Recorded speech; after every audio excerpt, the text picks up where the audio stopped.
Le SIC podcast en mode Rocket, épisode numéro 7 aujourd'hui, épisode très chargé.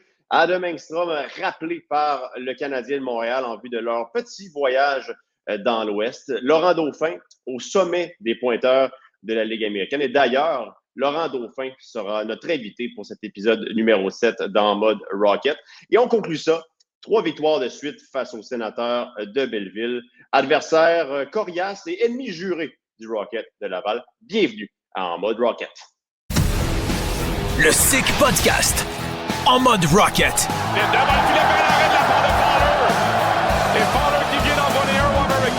Le podcast le plus sick sur le Rocket de Laval. La voilà une entrée de territoire pour Jacky. Jacky, belle feinte, ça met devant le filet. La but! Marqué par Florian Jacky! Avec Cédric Blondin et Vincent Demuy. La but! Marqué par David Heinbacher!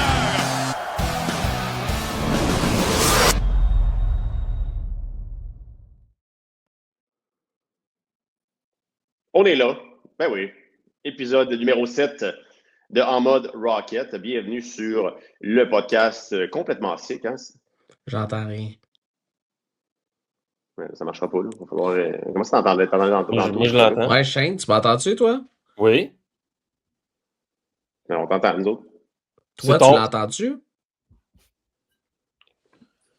C'est toi. Moi, tu m'entends, Vincent, non? J'entends les deux. Oui. Moi, j'entends pas Vincent, puis je t'entends pas. Genre, non, mais quand on est passé pour l'intro, j'entendais, puis quand l'intro... En mode Rocket, épisode 7. Recommence ça. Sorry. C'est chier. Si on peut... Il n'y a pas de Sorry, problème. Shane. Tu pars quand tu veux. Je me suis dit... on va faire travailler Shane aujourd'hui. Ouais, c'est correct. Tu repars quand tu veux. Il n'y a pas de problème. OK, on va commencer. Ben oui, Cédric, on est là. Épisode numéro 7 de En mode Rocket. Vous écoutez le SIC podcast, le podcast le plus sick sur le Rocket de Laval. Cédric, comment ça va? Ça va bien, toi? Ça va très, très bien. Des grosses nouvelles il y a quelques jours de cela avec le rappel de Adam Engstrom. On va commencer avec ce qui est le plus important, ce qui vraiment a retenu le plus l'attention dans l'univers du Rocket de Laval et des Canadiens de Montréal. Adam Engstrom, après 84 matchs dans la Ligue américaine, obtient son premier rappel dans la Ligue nationale. Et disons que ça arrive à point, Cédric, après un week-end spectaculaire d'Adam Engstrom. Je pense que c'est le moindre qu'on puisse dire. Ah, absolument, il a été formidable. C'est lui qui a donné la victoire au Rocket dans le match de vendredi, bien sûr, en prolongation, en plus d'aller chercher 5 points dans le match de samedi. J'ai aimé ton analyse, Vincent, que tu as mise sur la plateforme X, disant que tu aurais aimé ça, qu'un joueur reste dans la Ligue américaine pour la saison complète, à moins qu'il domine. Ouais. Et ça, c'est tellement bien dit parce que ça a été... C'est ça dans le cas d'Adam Engstrom. Peut-être en début de saison, les points ne suivaient peut-être pas autant qu'en ce moment. C'est sûr, quand tu vas chercher 5 points dans un match, c'est dur à battre plus tôt dans la saison, mais là, il a forcé la main à l'organisation. Puis on n'a pas le choix de dire que si tu y vas au mérite, comme qu'on l'a fait dans le cas de Davidson, tu n'as pas le choix d'y aller avec un gars comme Adam Engstrom. Et je suis content pour lui parce qu'il le mérite et travaille très fort aussi. En même temps, Ced, pour ceux qui pourraient prétendre que c'est trop tôt dans le cas d'Adam Engstrom, puis Jayden Struble en a joué 23 dans la Ligue américaine avant d'obtenir une place steady avec le Canadien de Montréal. Alors, c'est du cas par cas. Ça dépend de la situation de ton club dans la Ligue nationale, si tu as des besoins. Là, présentement, si tout le monde est en santé à Montréal, il n'y a pas vraiment de besoin. Mais là, en même temps, je pense que puis s'installer dans la Ligue nationale, c'est une toute autre affaire. C'est une autre paire de manches. Il n'est pas arrivé. Je pense que Joshua Roy en est l'exemple très, très net. Jouer des matchs dans la Ligue nationale, c'est une chose. S'installer en est une autre. Mais je pense que là, une audition, moi, je le vois quand même d'un bon œil.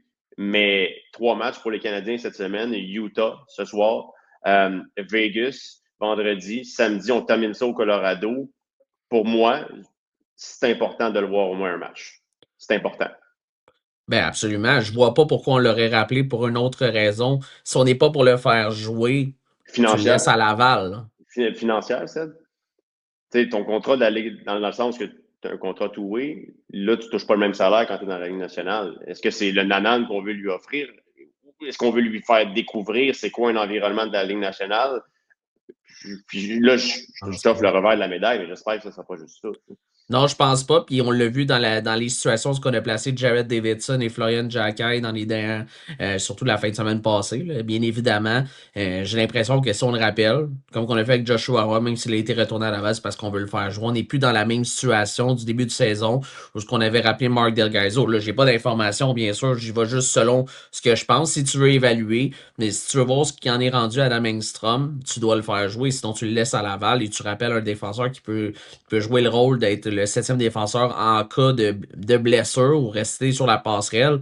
Mais Adam Engstrom doit jouer au minimum. Toi, tu as dit 1, moi je dis 2. Ça prend 2 matchs du côté d'Adam Engstrom. Tu veux le rappeler, tu veux voir ce qu'il en est rendu dans son développement, puis voir comment il s'adapte à la Ligue nationale aussi. Là. J'aime le scénario dos à dos, peut-être en fin de semaine, avec du voyagement.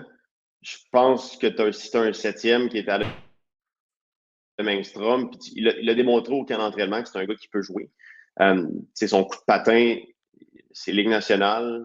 Pas le meilleur des lancers, mais en même temps, il l'utilise très, très bien. Sa progression est stupéfiante depuis son arrivée l'année passée où ses lectures sont meilleures, ses décisions avec la rondelle sont nettement meilleures, son jeu à la ligne bleue, lorsqu'il est en zone offensive, est nettement meilleur.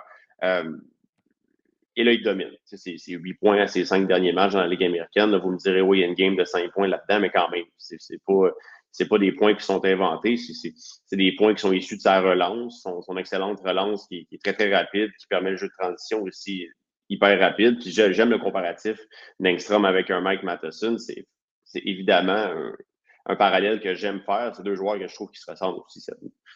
Ah, je suis 100% d'accord avec toi. Puis au niveau de la mobilité, moi, c'est ce qui m'impressionne le plus. Vincent, tu sais, toi, t'as un plus gros échantillon que moi, bien évidemment, là, dans le cas d'Engstrom.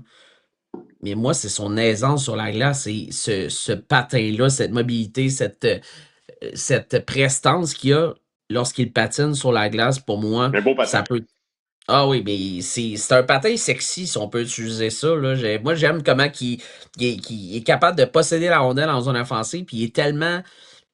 Quand on l'a vu sur son but, là, qu'il a patiné, je parle pas de son but en prolongation, là, mais celui de samedi d'un mois, il a patiné en zone adverse, chercher du temps. Il est tellement. Les joueurs adverses ne savent pas trop où aller parce que soit il va avoir une passe de qualité qui va mener un but ou il y a un tir, puis là, il commence à les accumuler, les buts, bien sûr, dans le cas d'Engstrom. Ça fait 3 matchs de suite avec un but là, avant son rappel. C'est des buts qui sont travaillés. Face à Syracuse, c'est son entrée de territoire. Un but en prolongation dans le premier match face à Belleville. Puis oui, son deuxième où il patine, il précipite rien, il garde la rondelle, il voit qu'il n'y a pas trop de pression sur lui.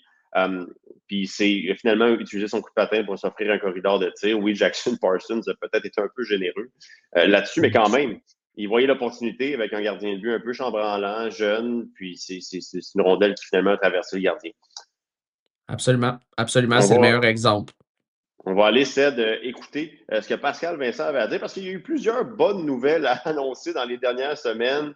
Rappel de Jared Davidson, rappel de Florian Jacquet, Joshua Roy également qui a obtenu une opportunité. Et là, le premier appel des professionnels pour Adam Engstrom. On va aller écouter ce que l'entraîneur Pascal Vincent avait à dire là-dessus. J'ai appelé Agny hier pour l'informer. Puis lorsqu'il a répondu, je disais Adam, c'est ton coach qui appelle. Puis là, je pense qu'il s'en doutait un petit peu parce que sa réponse était « Oh! » Je disais ouais, « OK. » C'était vraiment très drôle. Là. Je peux pas recréer cet événement-là, mais c'était très drôle. J'ai dit « Regarde, j'ai dit tu viens d'être appelé, puis je suis vraiment très content pour toi. » Ouais, c'est le fruit d'un gros travail d'Adam Engstrom, puis un gros travail on sait qu'il est très proche avec Daniel Jacob, l'entraîneur des défenseurs. Daniel Jacob, au début de la saison, nous avait parlé de sa relation avec lui qui n'était pas évidente au début. Il y avait vraiment un lien de confiance à bâtir, non seulement entre Daniel Jacob et Adam Engstrom, mais avec Pascal Vincent, avec tous les vétérans du Rocket de Laval, afin de comprendre qu'il y a une recette gagnante si tu veux connaître du succès, parce que le joueur arrive de Suède et qu'il a connu du succès, il joue d'une certaine manière qui est différente, qui comporte peut-être certaines lacunes quand tu vas arriver avec du jeu physique comme celui de la Ligue américaine. Puis je pense que cette relation-là, à moyen terme, ben, elle a porté ses fruits avec Adam Engstrom qui a vraiment beaucoup développé sa game. Je pense que Daniel Jacob, il y a beaucoup de crédit qui lui revient dans la progression d'Adam Engstrom qui est stupéfiante. C'est jour et nuit par rapport à ce qu'on voyait en octobre, novembre la saison dernière. Moi, j'y étais. Puis c'est un tout autre joueur. Là.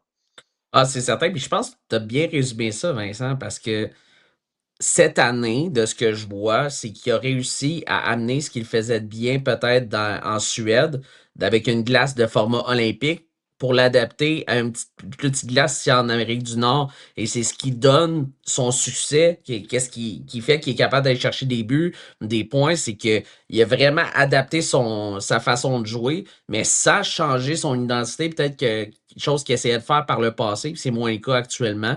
Et au niveau de tout ce qu'il crée offensivement, parce que là, on parle surtout offensif, parce que c'est ce qu'il a bien fait, surtout dans la dernière semaine, dans le cas d'Engstrom, mais défensivement, rien à se reprocher non Mais plus. non, Là, je trouve c'est que incroyable. il y a plusieurs choses qui se sont améliorées dans sa game défensive. Comment il joue la rondelle face à l'échec avant de l'adversaire, nettement mieux, des décisions qui sont plus rapides et meilleures. Je trouve qu'il boxe out bien également. Pas peur du jeu physique. Puis, il n'a jamais eu peur du jeu physique, même quand il est arrivé, mais c'est sûr que quand il est arrivé dans les batailles 1 contre 1, ou quand il est arrivé pour les batailles serrées pour la rondelle, quand il est arrivé dans la Ligue américaine la saison passée, il n'avait pas la même prestance. Évidemment, n'avait pas le même taux de réussite non plus. Mais là, ça s'est vraiment très, très bien amélioré pour justement aujourd'hui faire de lui un défenseur qui est dominant dans cette ligue-là. Puis justement, ça d'avant qu'on continue la petite discussion sur le 56, on va aller écouter ce que Pascal Vincent avait à dire sur l'extraordinaire saison jusqu'à maintenant d'Adam Engstrom, puis qui a démontré qu'il était dominant dans la Ligue américaine jusqu'ici. En train de tourner le coin avec lui. Peut-être ça a commencé, là, je te dirais, deuxième moitié de saison, mais surtout dans les séries éliminatoires. Là, on a vu, là, il a pris un step. Quand la game était tough, contre Charlotte, là, quand ça a été vraiment difficile, là, lui, il était très, très bon. Là. Puis cette année, il y a eu un bon camp d'entraînement. Donc, il commence à se créer une certaine constance dans cette façon de jouer-là où on remarque qu'il est dominant. Quand ça devient constant, à ce moment-là, tu te dis, OK, là, il a fait assez de temps ici.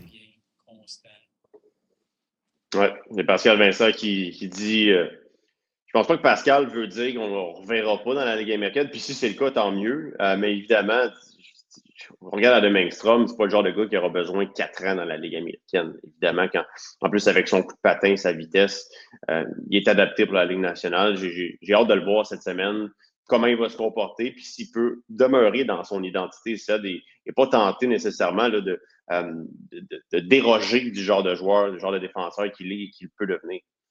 Ouais, puis j'ai surtout hâte de voir comment on va l'utiliser. Puis c'est ça qui risque de dicter s'il reste avec le Canadien ou pas. Moi, je m'attends quand même.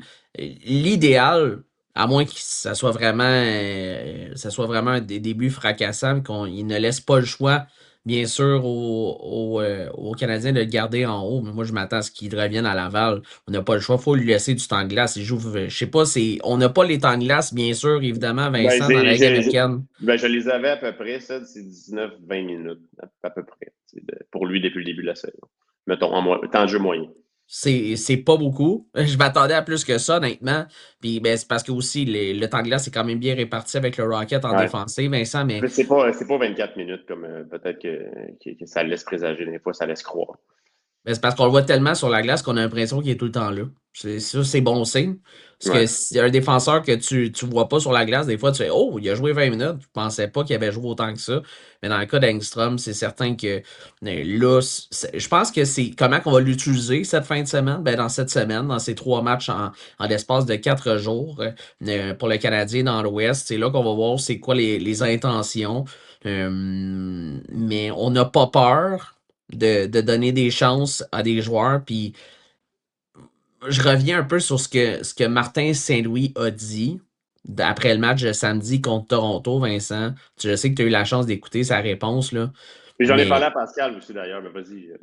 Ah, OK, mais dans le fond, c'est juste que ils savent chez les Canadiens que les joueurs, quand ils arrivent avec le grand club, c'est que les joueurs sont prêts pour jouer des minutes importantes. Ils ne sont pas là pour aller devenir 13e attaquant ou septième défenseur nécessairement. C'est des joueurs qui sont prêts parce qu'ils sont bien coachés, sont bien préparés. Fait que moi, je peux pas comprendre. Je serais extrêmement surpris du contraire, mais dans le cas d'Engstrom, tu dois le laisser à Laval. Tu laisses le temps de se développer ensuite. Là, tu en as un besoin parce que tu as un voyage de 3 rencontres, mais à suivre. On spécule, bien sûr, parce que les choses ont le temps de changer d'ici la semaine prochaine, bien sûr. Puis là, je veux pas partir de feu, puis tu as vu le nombre de recruteurs professionnels qu'il y avait à Laval en fin de semaine? Ah oui, ouais, Il y absolument. a eu une fin de semaine du genre devant Peter Chiarelli, le VP Opération des Blues de Saint-Louis était là. Les Prédateurs de Nashville ont dépêché deux recruteurs également pour, de mémoire, le match de samedi. Ouais. Il épie le Canadien. Puis là, Engstrom a sorti un match comme ça. Disons que sa valeur doit être en hausse, pas à peu près. Là. Mais moi, j'y toucherais pas, honnêtement. Personnellement, c'est mon avis. Je suis pas Ken Hughes, bien évidemment, mais Adam Engstrom, avec qu'est-ce qu'il nous démontre actuellement, il va avoir son utilité avec le Canadien, c'est certain, parce qu'un joueur avec un patin comme ça, capable d'aller chercher des points bons défensivement, t'en as un dans ton équipe actuellement. Donc, faut lui laisser le temps de se développer, puis ça sera à réévaluer. Ben, ça discute fort sur X par rapport à ça, savoir si ça serait pour le mettre dans la vitrine, justement. Ben, sans même parler de vitrine, tu veux toi-même l'évaluer. Exact. C'est sûr qu'il y a des équipes qui posent des questions sur Adam Engstrom. Là, il est passé d'espoir intriguant au début de la saison, espoir qu'on va jeter un œil dessus, à espoir prometteur. Ouais. C'est normal que les équipes te posent des questions concernant lui, puis toi, en tant qu'équipe, en tant que Canadien de Montréal, tu dois être capable de bien l'évaluer en haut. Je pense que ce rappel-là est important. Peut-être qu'il va retourner à Laval, mais tu vas être capable de voir si Engstrom coche certaines cases ou pas dans la Ligue nationale. Puis juste ça, ça te sert, toi. Après ça, quand les autres équipes vont te poser des questions sur lui, puis tu auras des décisions à prendre parce que le contrat de Matheson reste à renégocier en vue de la saison prochaine, tu vas être capable de prendre des décisions avec toutes les informations dans ton calepin à toi. Ah, absolument. 100%. Même chose pour Reinbacker, Cédric, même chose pour Trudeau. Faut que tu aies des réponses, toi, en tant qu'organisation, si ces gars-là sont capables de jouer dans la Ligue nationale. Puis ça, c'est important. Le rappel d'Engstrom est important, comme potentiellement celui de Trudeau pourrait l'être et celui de Reinbacker d'ici la fin de la saison, ne serait-ce que pour jouer 1 ou 2 matchs. Mais ça, c'est ce que moi, je pense. Mais Vincent, ça reste que c'est un mystère, ces défenseurs suédois. Hein? Puis là, je suis content de voir qu'il y en a un, parce on se rappelle de l'épisode avec Mathias Dorlinder par le passé, où qu'on pensait que c'était le sauveur parce que c'était un défenseur de qualité en Suède. Mais là, on voit un Engstrom qui arrive, puis que Engstrom, quand il aurait été repêché, on a entendu beaucoup de bonnes choses sur le cas du numéro 56 du Rocket, Vincent, mais là, on le voit. On le voit, puis c'est ça. Honnêtement, je pense même pas qu'il y a de comparatif à faire. Non, sans comparer les deux, c'est juste une situation qui est similaire. Tu sais jamais comment ces défenseurs-là, les défenseurs européens, vont s'adapter à la Ligue 100%. nationale. C'est un autre monde. Là, on parle même pas de la Ligue nationale, on parle du hockey nord-américain, en fait. Donc, là, on va avoir la chance d'évaluer, j'ose espérer, au moins une fois cette semaine dans le cas d'Engstrom. On a fait 18 minutes ou presque sur Adam Engstrom. T'as-tu le goût qu'on jase de Laurent Dauphin? Parce qu'on va l'avoir en entrevue d'ailleurs dans les prochaines minutes, mais on va jaser un peu de Laurent. Je pense qu'il mérite qu'on parle de lui.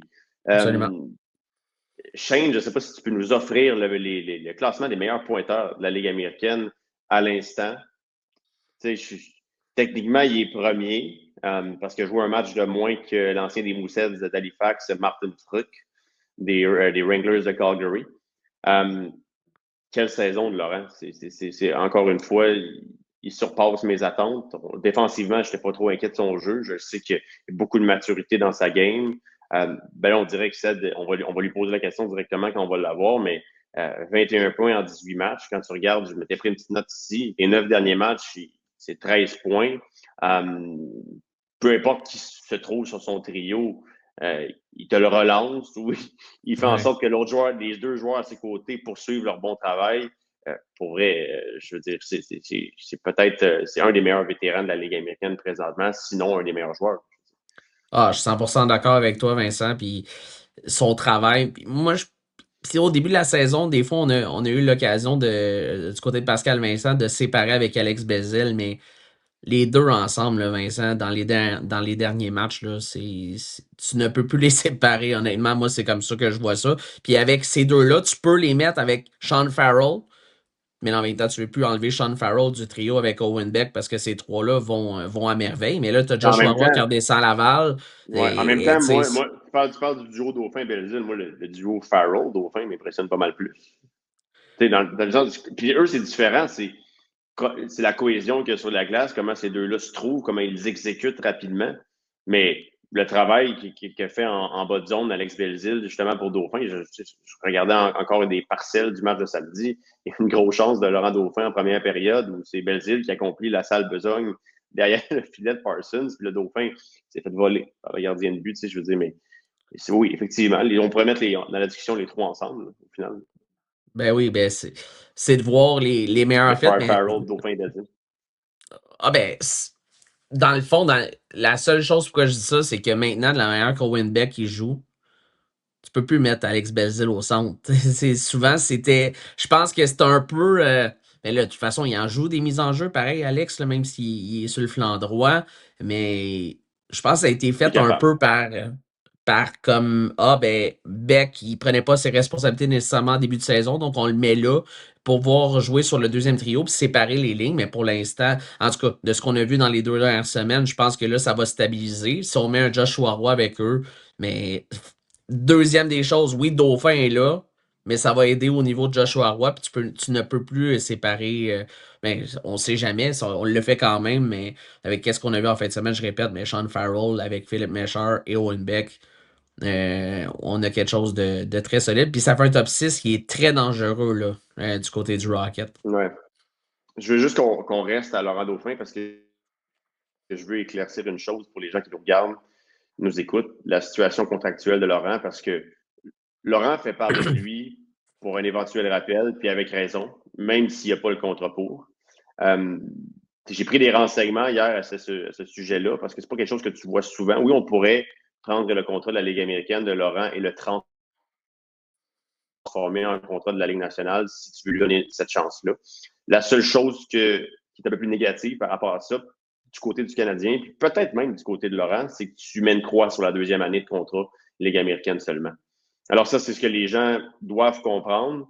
Tu peux transformer ce contrat-là de 2 ans de la Ligue américaine seulement en un contrat d'1 an de la Ligue nationale pour finir l'année, mais en même temps, ça enlève un peu la sécurité de Laurent et peut-être la sécurité de l'équipe aussi en vue de la saison prochaine.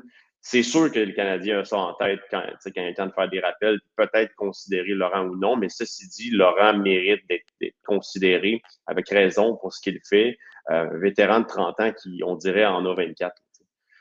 Ah, je suis 100%, il est au mérite. Mais probablement, si c'était d'un contrat à 2 volets de la Ligue nationale, il aurait eu déjà un rappel depuis le début de la saison. Je pense que les deux, on est du même avis là-dessus, Vincent. Mais c'est une situation, puis c'est de voir avec Laurent aussi, là, parce que euh, clairement que lui, je ne sais pas c'est quoi les opportunités qu'il a eues au niveau de ces contrats-là. On pourra peut-être lui poser la question tantôt, mais s'il a décidé d'avoir ce contrat de 2 ans dans la Ligue américaine, c'est parce qu'il voulait Je pense cette que stabilité-là. la sécurité est importante Exact, pour lui, absolument. 100%. pour sa famille, sa conjointe et tout. Puis il nous a déjà fait part, à moi, peu importe aux médias, bref, il a déjà fait part que pour lui, ça l'aidait dans son jeu, de ne pas voir son nom dans les discussions, pas s'attendre à un rappel, juste jouer au hockey. C'est ça qu'il fait présentement. Il fait juste jouer au hockey. Ouais, absolument. Puis ça paraît. Ça paraît sur la glace, tout ce qu'il fait, Vincent. C'est la manière dont il joue, pour vrai, il mène son équipe vraiment à partir de son jeu, ses responsabilités, son implication pour moi. C'est un leader. Pour C'est un 200 pieds. leader sans l'ombre d'un doute. Puis on va regarder une autre donnée statistique, mon cher Cédric, si tu le veux bien. Les différentiels, les meneurs dans la Ligue américaine. Plus 17. Laurent Dauphin. Ça Non, résume, hein? mais c'est quelque chose là, quand même. À un moment donné, il faut prendre les différentiels de plus et moins avec un grain de sel. Il est plus 4 de plus par rapport à Kenny Connors du rank d'Ontario qui est deuxième à ce chapitre-là. On voit Bisson également qui est à plus 12 depuis le début de l'année, Alex Belzile à plus 11. Premier constat, c'est des vétérans. Le deuxième constat, c'est que Laurent Dauphin il fait quelque chose de plus que bien également en zone défensive pour avoir ce différentiel-là. Puis pour moi, Cédric, parfois, ta meilleure défense, c'est la possession de rondelle en zone offensive. Puis c'est là où Dauphin s'aide énormément pour avoir ce différentiel de plus 17. Ah oui, puis c'est là où que Belzile et Dauphin s'aident beaucoup aussi. Moi, les deux se complètent tellement bien sur la possession, protection de rondelles en zone offensive. Et je suis vraiment pas surpris de voir ça. Vraiment, mais vraiment pas surpris parce qu'on les a vus très peu faire d'erreurs depuis le début de la saison du côté défensif, mener à des buts ou des mauvaises prises de décision en zone offensive. Donc, je suis content de voir ça. Puis, en même temps, souvent, c'est pas toujours le cas où que les plus et moins suivent un peu les points, mais là, dans le cas, bien sûr, de Laurent Dauphin, mais c'est le cas.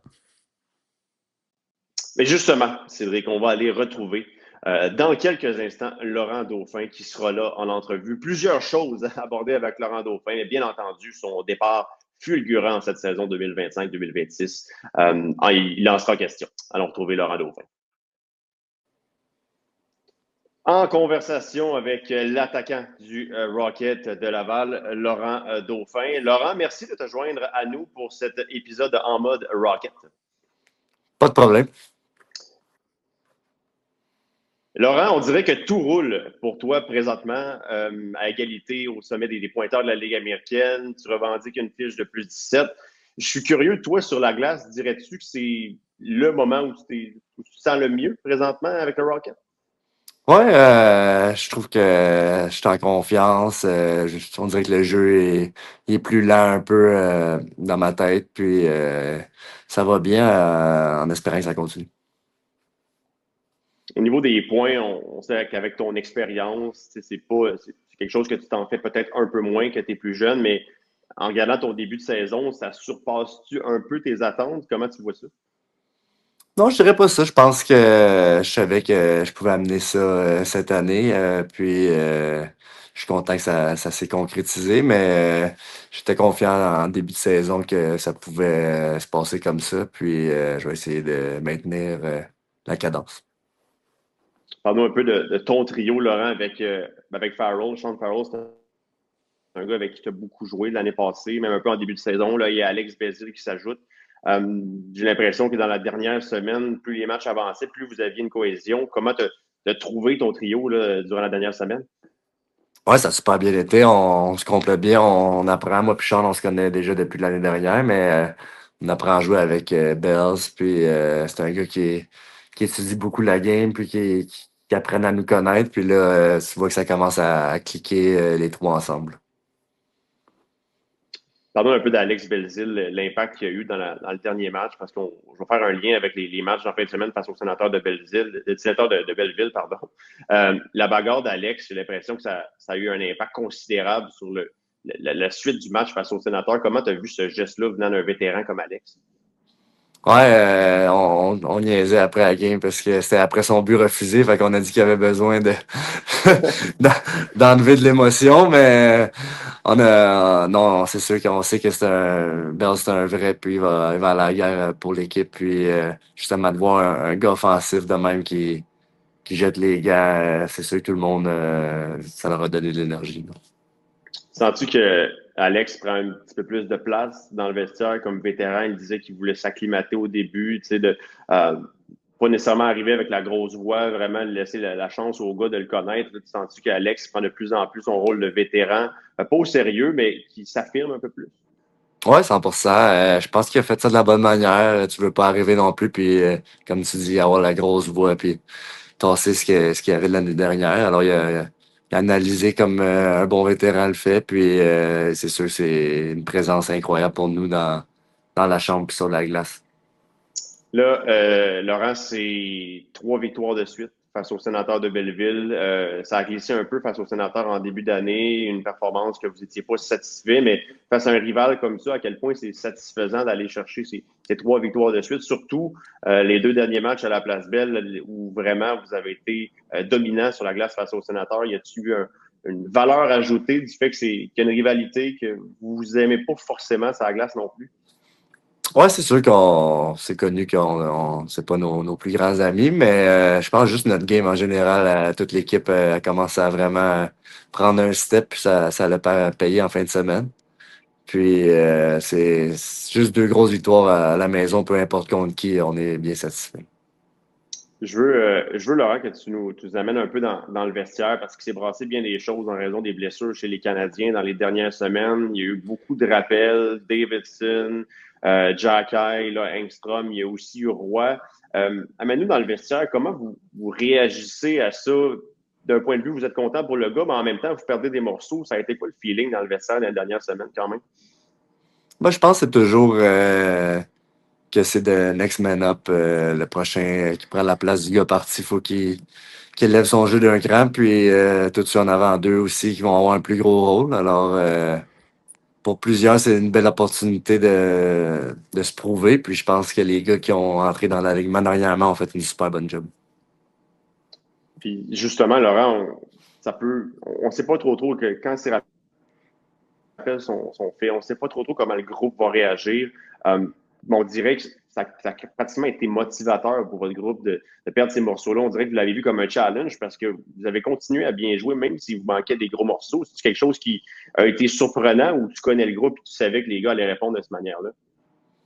Ouais, ben on commence à être habitué avec l'année dernière de voir comment qu'on réagit. Puis je pense notre coaching staff est très solide, puis ça paraît dans des moments comme ça. Puis je pense que les gars qui sont sur les premiers trios, ils veulent démontrer qu'ils sont capables de transporter l'équipe. Puis les nouveaux qui rentrent dans l'alignement veulent faire leur place. Alors je pense que c'est ça qui a montré qu'on était capable de faire en fin de semaine.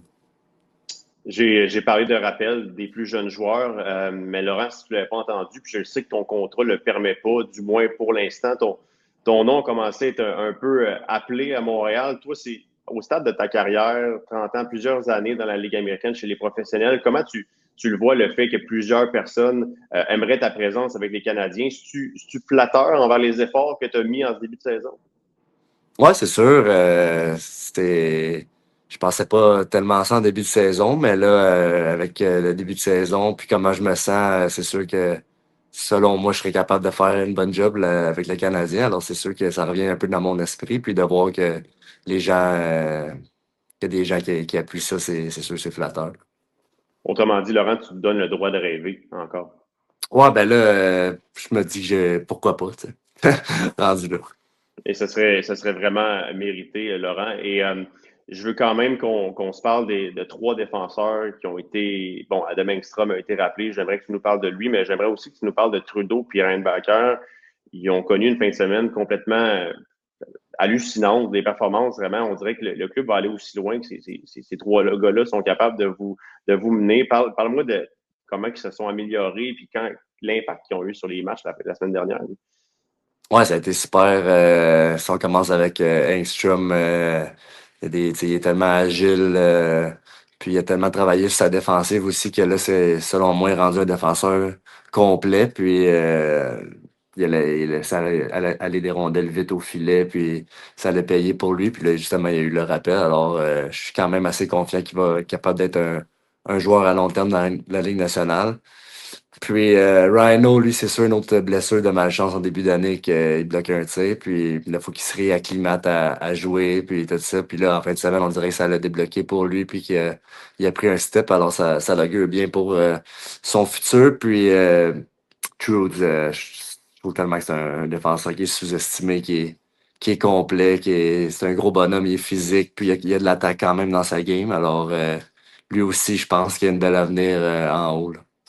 Et dans le cas d'Adam Engstrom, t'en as vu des défenseurs, puis des matchs dominants comme lui a connu samedi, ça se classe où parmi les performances des défenseurs que tu as vues? Puis, fais-tu partie de ceux qui t'ont le plus impressionné dans ta carrière, Adam Engstrom? Ouais, sa progression est être incroyable. Puis je suis content qu'il y a eu l'appel. J'ai bien hâte de voir ce qu'il va être capable de faire. Mais c'est sûr qu'un match de 5 points d'un défenseur, c'est rare. Puis je pense qu'il y en a juste un en avantage numérique, si je ne me trompe pas. Alors c'est assez impressionnant. Bon, sinon, Josh Roy que vous retrouvez chez le Rocket de Laval. Josh, tu avais déjà dit que toi et lui, vous étiez très, très proches. Parle-nous de ta relation avec Roy. Puis sinon, sur la glace, j'imagine que c'est des renforts que vous allez être content de retrouver en vue des matchs en fin de semaine. Ouais, Josh, c'est un gars que je me vois beaucoup comme lui quand j'étais plus jeune. Puis c'est mon co-chambreur sur la route aussi. On est bien proches. Puis c'est ça, quand il revient, c'est juste l'idée de ne pas lâcher, puis de continuer à pousser travailler sur sa game, puis pousser. Puis comme tu dis, c'est sûr, c'est un gros morceau pour nous qui revient en fin de semaine.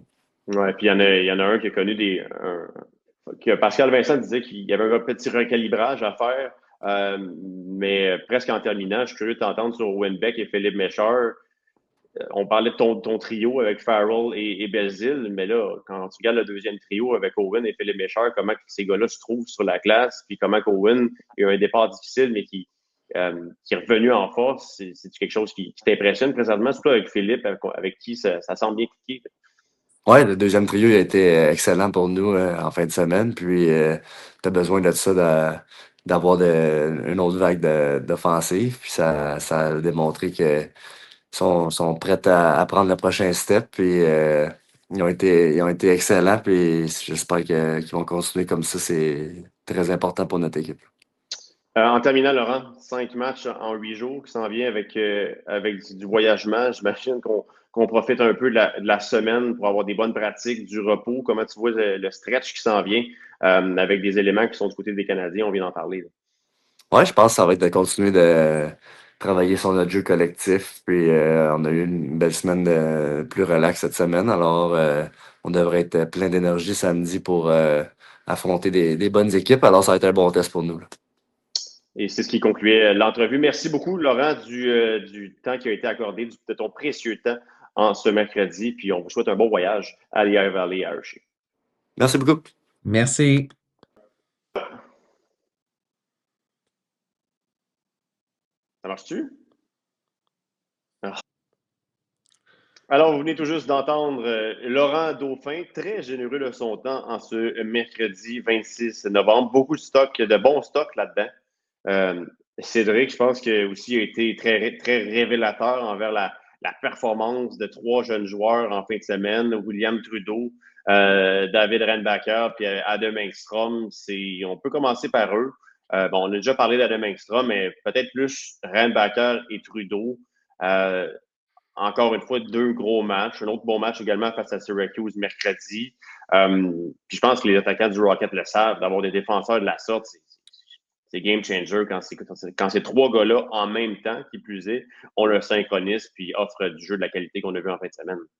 Ah, c'est sûr. Puis peut-être revenir sur Reinbacker parce que, Trudeau, on sait à quoi s'attendre. On sait de quoi il est capable, le numéro 84. Mais dans le cas de Reinbacker, la demi-seconde qu'il avait peut-être de retard dans les premiers matchs, dans les premières semaines, ne l'avait plus cette semaine. C'est ce qui a fait la différence parce que les décisions qu'il prenait, ça mettons, il se mettait hors position, mais avec la seconde, il n'y avait pas de retard, il était capable de réparer, puis ça a évité beaucoup de petites situations de surnom ou des situations que peut-être ça aurait pu coûter un but ou une chance de grande qualité donnée dans le cas de David Reinbacher lorsqu'il est sur la glace, mais c'est beaucoup, beaucoup de positifs, tout ce qu'on voit dans le cas de ces défenseurs-là, même Trudeau, l'implication physique, a marqué un très gros but dans le match de mercredi. Donc, non, honnêtement, ça l'aide beaucoup. Puis ça va des deux côtés de la glace, bien sûr, avec les défenseurs et les attaquants. Ouais, Trudeau a vu mercredi face à Syracuse. Un autre, bon, c'était le 7e. Face au sénateur de Belleville qui avait presque abdiqué sur ce match-là. Nos valises étaient faites pour la maison. On était prêts à aller dans l'autobus, mais quand même, va chercher ces deux gros buts-là. Will en a plus dans son sac offensivement que les gens en pensent. Moi, je le sais, là, ça fait 3 saisons que je le vois aller. Il est juste très calculé comme défenseur. Il est juste extrêmement calculé. Il est très, très mature dans sa prise de décision. Puis ça donne ça. Ça donne des bonnes prestations défensives. Puis à un moment clé, alors que c'était 6-2, là, s'aventure à l'attaque qui va chercher ce but-là qui était en situation de contre-attaque. Pardon. Mais Vincent, les succès d'Adam Engstrom ne sont pas étrangers à la présence de William Trudeau. Et les succès de David Reinbacher ne sont pas étrangers à la présence de Toby Bisson à ses côtés. On a une chance en or d'avoir je vais dire des vétérans, mais William Trudeau, je le considère comme un vétéran maintenant. Là. C'est quand même 200 matchs de mémoire dans la Ligue américaine. Déjà, ça va très vite dans le cas de William, mais je les considère comme des vétérans. Bisson un petit peu plus, mais ces deux-là mènent le Rocket puis les jeunes défenseurs vers le haut. Et c'est drôle. On ne voit pas nécessairement. Oui, Adam Engstrom, on le voyait en début de saison, mais depuis l'arrivée de Trudeau dans la formation, c'est là qu'on voit une certaine éclosion encore plus que ce qu'on voyait plus tôt dans la saison dans le cas d'Engstrom, entre autres. Oui, 100%. Pour revenir à Reinbacher, bon. Vendredi, contre Belleville, a bloqué un tir avec l'intérieur de sa main. Ouais. À ne pas faire. Dans le sens où ça va vite. Là. Je sais que ça va vite. Tu bloques ça avec l'extérieur de ton gant. Alors, surtout que c'est Kaliev. C'était Kaliev en plus qui a tout un lancé. N'importe quel lancé, le sac de glace aussitôt, puis je me suis dit, bon, ça part. Ça part. N'était pas journée de traitement hier, ça a parti. Mais, dans le sens, pour moi, il n'y avait pas d'inquiétude parce qu'il a joué le lendemain. On est capable de faire nos choses chez le Rocket de Laval, d'inspecter sa main droite, puis c'était la même main qui s'est blessée au camp d'entraînement. En plus. On est capable, je veux dire, on fait nos affaires, on a un personnel médical qui est compétent. On va regarder nos choses, puis si on l'envoie dans la mêlée le lendemain, c'est qui est correct. Puis là, c'est pour ça que moi, hier, en ce mardi, journée de traitement, Montréal a commencé à capoter. Moi, je suis OK. Non, mais Nick Suzuki a eu des journées de traitement cette année. Ils n'ont pas parti le feu pour autant. Je veux dire. Là, aujourd'hui, il était de retour à l'entraînement, puis tout le monde respire un peu mieux. C'est juste que à un moment donné, c'est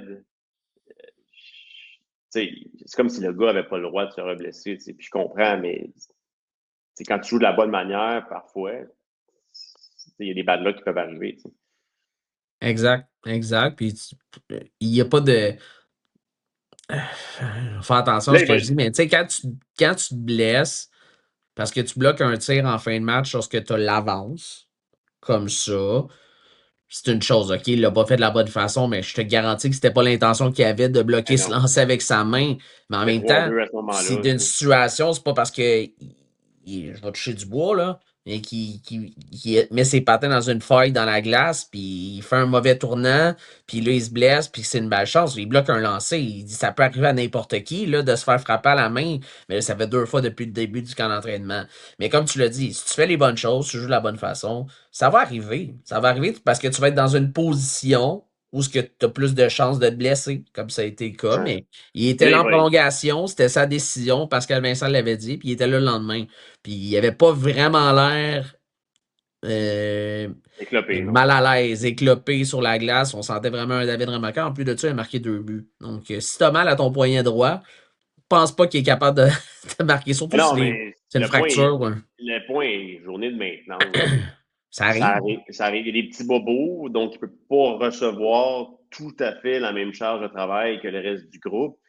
Dans tous les clubs de la Ligue nationale, dans tous les clubs de la Ligue américaine, dans tous les clubs de la ECHL, même en rang junior, il y a des gars qui ont des journées de traitement. Ou des fois, c'est juste, OK, repose-toi une journée de plus que les autres. C'est correct. T'as une semaine qui te le permet. Ben, c'est ça. Exactement. Ça aurait pu être le cas pour plusieurs autres joueurs. Ça aurait pu pas être parce que ça aurait pu être de pas être David Reinbacher, puis Pascal Vincent aurait pu choisir un autre joueur, puis ça aurait même pas fait de tempête. C'est juste la réalité. C'est une semaine où le Rocket ne joue pas avant samedi. Donc, ça va faire une semaine qu'il n'y a pas eu de match. Donc, c'est normal que. Mais là, c'est juste parce que on connaît la situation, bien évidemment, mais il n'y a pas de problème. Il va être là à Lehigh Valley. Parlant d'un gars qui va être là, on vient tout juste de nous dire dans le chat, Shane, notre producteur, Shane Gaumont, vient nous dire qu'Adam Engstrom va jouer ce soir face au Mammouth. Le Mammoth? Le Mammouth. Moi, j'appelle ça le Mammouth. Toi, tu l'appelles le Mammoth, mais. Non, mais je sais qu'il y avait un débat à l'interne à RDS aussi là-dessus. Sur la nouvelle équipe, est-ce qu'on la la met en français ou est-ce qu'on la garde en anglais? Qu'est-ce qu'on fait? Bref, face à Utah. Non, mais bonne nouvelle. Ben oui, ça règle le problème, ça règle le débat. On en a parlé tantôt. Je suis content qu'on le mette tout de suite dans le feu de l'action. Ce sera Arbor Xhekaj qui va laisser sa place dans la formation dans le match de ce soir du côté de Utah. Je vais dire Utah. Ouais, exact. Sais-tu quoi? Vas-y. J'aurais anticipé en fin de semaine, excuse, parce que je pesais mes mots. Utah est une formation, peut-être une formation les moins physiques et qui patine le plus dans la Ligue nationale. 1 + 1 = 2. Exact. Je pense que tu as le match-up. Je pense que Martin a bien fait ça. Je pense qu'il a joué le match-up face à Utah. Et bonne nouvelle pour Adam Engstrom qui disputera son premier match dans la Ligue nationale ce soir. Là, on peut le dire, le podcast va sortir tantôt. On peut le dire qu'Adam Engstrom va jouer ce soir. Deux petites statistiques avant de passer au prochain bloc, Cédric. Ça se passe bien, bloc 48. 6 points à ses 7 derniers matchs. Il avait des chances en début d'année. Il est constant. Il travaille fort défensivement. Ses replis, c'est peut-être l'attaquant qui les exécute le mieux depuis le début de la saison. Sa pression, elle arrive rapidement sur le porteur de la rondelle. Mais là, les chiffres commencent à apparaître. Puis je suis content pour lui. Puis c'est la même chose avec Owen Beck. C'est 6 points à ses 6 derniers matchs. Le Rocket avait besoin de ces deux gars-là. Pascal Vincent l'a dit plus tôt dans le podcast. Owen Beck était peut-être le meilleur attaquant en série. Quand ça brassait, quand c'était physique face à Charlotte, puis là, tu revois Owen Beck qui prend de meilleures décisions, joue plus rapidement, puis quoi de mieux que d'avoir Mesher à côté de toi quand tu veux jouer plus rapidement. Tu sais. Ah, c'est sûr, puis tu l'as dit dans le cas de Mesher, c'était juste une question de temps. Il n'était pas récompensé. Je pense qu'il y a une séquence quand même de 5-6 matchs sans points à un certain moment là, après son début de saison, mais c'était pas une question de performance, c'était juste que les points ne suivaient pas dans son cas. Puis là, il est récompensé quand même 9 points là, à ses 18 premiers matchs. Lui aussi, sa valeur est à la hausse, à mon avis, sa valeur de joueur. Tu sais. Ouais. Pour moi, elle l'est, parce qu'il est constant. C'est ce que tu veux voir dans la Ligue américaine, mais oui, je ne sais pas si tu voulais continuer sur Owen. Ben oui, sur Owen Beck, c'est Pascal Vincent m'avait tellement donné une bonne réponse la semaine passée sur comment qu'il voit son numéro 62. C'est que si, admettons, tu prends sa game qu'il joue dans les 2 dernières semaines, je calcule à partir, mettons, du match à Belleville là, qui a débuté le dernier voyage, dans les 7 derniers matchs, tu transposes cette game-là, tu le mets dans la Ligue nationale, c'est un joueur qui va avoir du succès. Tu le mets en bouteille. Tu sais, ouais, exact. Exactement, c'est vraiment ça. Tu dois faire ça parce que là, il est en train de découvrir c'est quoi. Parce que dans le junior, puis il l'avait dit, dans le junior, tu peux faire 100 points. Puis tu peux prendre des shifts off si on veut. Mais dans la Ligue américaine, dans la Ligue nationale encore moins, tu ne peux pas le faire. Puis là, en ce moment, il n'y en a pas de shift off dans le cas d'Owen Beck. Et ça paraît. Et là, il est récompensé. Son implication physique est hors pair. Il distribue des mises en échec à qui mieux actuellement. Il se laissait glisser un peu en début d'année, un petit peu. Absolument. C'est bien dit. On va finir avec une chose. Une chose et demie, à peu près. Une chose et demie. Alexandre Texier, est-ce que point de vue Rocket ou organisationnel, on vient de réparer un peu ce qui est arrivé avec Samuel Blais? Oui. Oui, si on veut, parce que c'est la perte de Samuel Blais a fait que ça a impacté le Rocket, bien évidemment. Et là, ça ne force pas les choses. Déjà qu'il y en a quelques-uns qui sont déjà avec le grand club, on le sait. Mais là, tu te ramasses que tu peux retourner Joshua Roy, parce que si tu mets Joshua Roy dans une position qui ne peut pas bien utiliser ses forces, ben, il ne pourra pas faire sa place dans la Ligue nationale. Donc, t'es mieux d'avoir un joueur qui est de calibre de la Ligue nationale. Je dis pas que Josh ne l'est pas, mais dans le cas de Texier, c'est certain que lui a joué, il a l'expérience, a joué en Europe, bien évidemment, parce que c'est un Européen. Mais quand les autres joueurs vont revenir, ça va remettre tout le monde dans la bonne chaise et en bout de ligne, ça va laisser les joueurs se développer. Puis c'est ça la bonne nouvelle, parce que tu sais jamais qu'est-ce qui arrive dans une saison. Oui, 100%. Puis, tu sais, Texier a quand même fait ses preuves dans la Ligue nationale. Pascal Vincent m'en parlait en début de semaine, quand je lui ai parlé d'Alexandre un peu, il disait, je ne sais pas ce qui s'est passé à Saint-Louis. Question de fit, mais je pense que sa venue ne va pas pénaliser les jeunes. Elle va leur donner le temps de faire ce qu'ils ont à faire dans la Ligue américaine. Dans le cas de Joshua Roy, le Canadien, a jugé qu'il il était pas prêt à avoir un impact. Je pense qu'on voulait quelqu'un qui amène quelque chose, peu importe ce que c'est. C'est pour ça qu'on a rappelé Florian Jacquet. Tu dis au moins, il va amener un peu d'émotion, ce que Josh, c'est pas dans son identité de joueur. T'as pas de chaise à Montréal pour Josh présentement. Je lui souhaite que ça fonctionne pour le reste de la saison dans la Ligue américaine. On lui souhaite tout le succès du monde. Au moins, ça va lui permettre de garder ce rôle-là important et de continuer de s'améliorer dans la Ligue américaine. Moi, je voyais, je pense que le Rocket et l'équipe est le grand gagnant de cette signature. Puis on va espérer que le Canadien, au final, le soit avec de bonnes performances d'Alexandre Texier. Mais pour moi, le Rocket sort gagnant. Évidemment que Pascal Vincent, il n'a pas dû être mécontent de cette nouvelle-là. Il se disait, bon, OK, on n'est pas à un autre blessé près de perdre un autre joueur. Parce que là, ça fonctionnait bien malgré les absents. Genre, on en a parlé avec Laurent. Mais évidemment, à un moment donné, les blessures que tu as à Montréal puis le manque de profondeur peut toujours finir par te rattraper dans les deux ligues. Absolument. Absolument. Puis là, ça se dessine une bataille à l'interne entre des anciens joueurs du Rocket dans les dernières semaines et des joueurs actuels pour du temps de jeu à Montréal, le temps que les blessures sont là. Parce que là, lorsque Texier sera capable de jouer, je ne sais pas si j'ai pas vu l'information s'il jouait ce soir, mais ça risque de jouer entre Davidson et Jacquet pour jouer dans la formation du Canadien, bien évidemment. Et lorsque le Canadien reviendra, est-ce qu'on va décider d'en redescendre un des deux? C'est tellement une bataille de tous les jours. J'ai hâte de voir comment que les joueurs vont jouer, comment ils vont prendre cette charge-là. Parce que moi, j'ai eu la chance d'avoir les matchs de jeudi et de samedi au Centre Bell.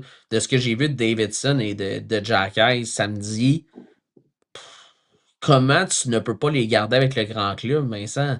Ces deux joueurs-là, ils ont une identité. Je sais, là. C'est pas parce que Joe Veleno est en haut que Jacquet et Davidson ne peuvent pas forcer la main dans l'organisation.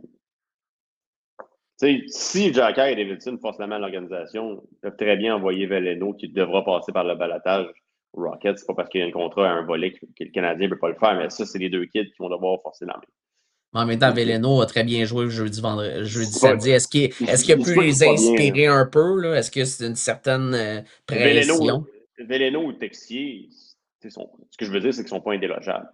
Si tu préfères Davidson et Jacquet dans le rôle qu'ils ont et qu'ils peuvent t'apporter plus à l'équipe, que ce soit physiquement, que ce soit au niveau du jeu offensif, du jeu défensif, l'émotion, peu importe, si tu juges qu'ils apportent plus à l'équipe qu'un Texier ou qu'un Veleno, il n'y a rien qui t'empêche, même si les deux autres, les Veleno et Texier, ont des contrats un volet, de les supplanter dans l'organisation. 100%. 100%. Puis c'est là qu'on va avoir la chance de les voir peut-être dans ce voyage, voir comment ils vont pouvoir poursuivre sur leur lancée. C'est surtout leur facette, de la façon dont ils sont capables de jouer aussi. J'ai hâte de voir comment Martin Saint-Louis va les utiliser dans les prochains matchs, prochaines semaines. Bon. Parlant du prochain 8 jours, 5 matchs en 8 jours, ça va être un stretch. Je tire de la langue pour le club dans un certain sens. Parce que tu t'en vas à Lehigh Valley, Hershey, tu reviens, un petit game contre Providence, puis tu t'en retournes à Belleville. J'ai hâte au game à Belleville. Tu vas être là en plus?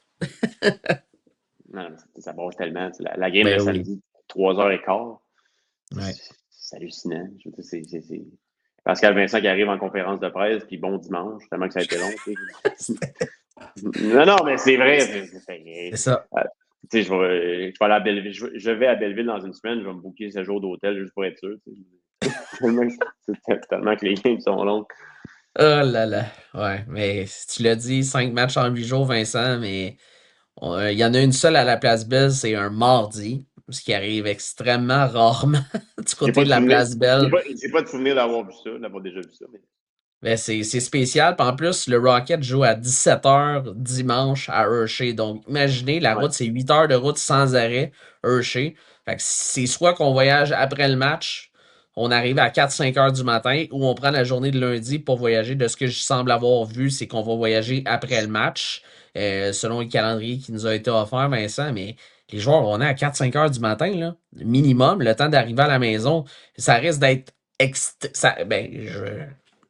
peser mes mots, là, mais ça risque d'être un début de match qui peut être compliqué là, mardi face à une formation qui va très bien depuis le début de la saison, les Bruins de Providence. Et qui va vouloir prendre sa revanche. Ouais.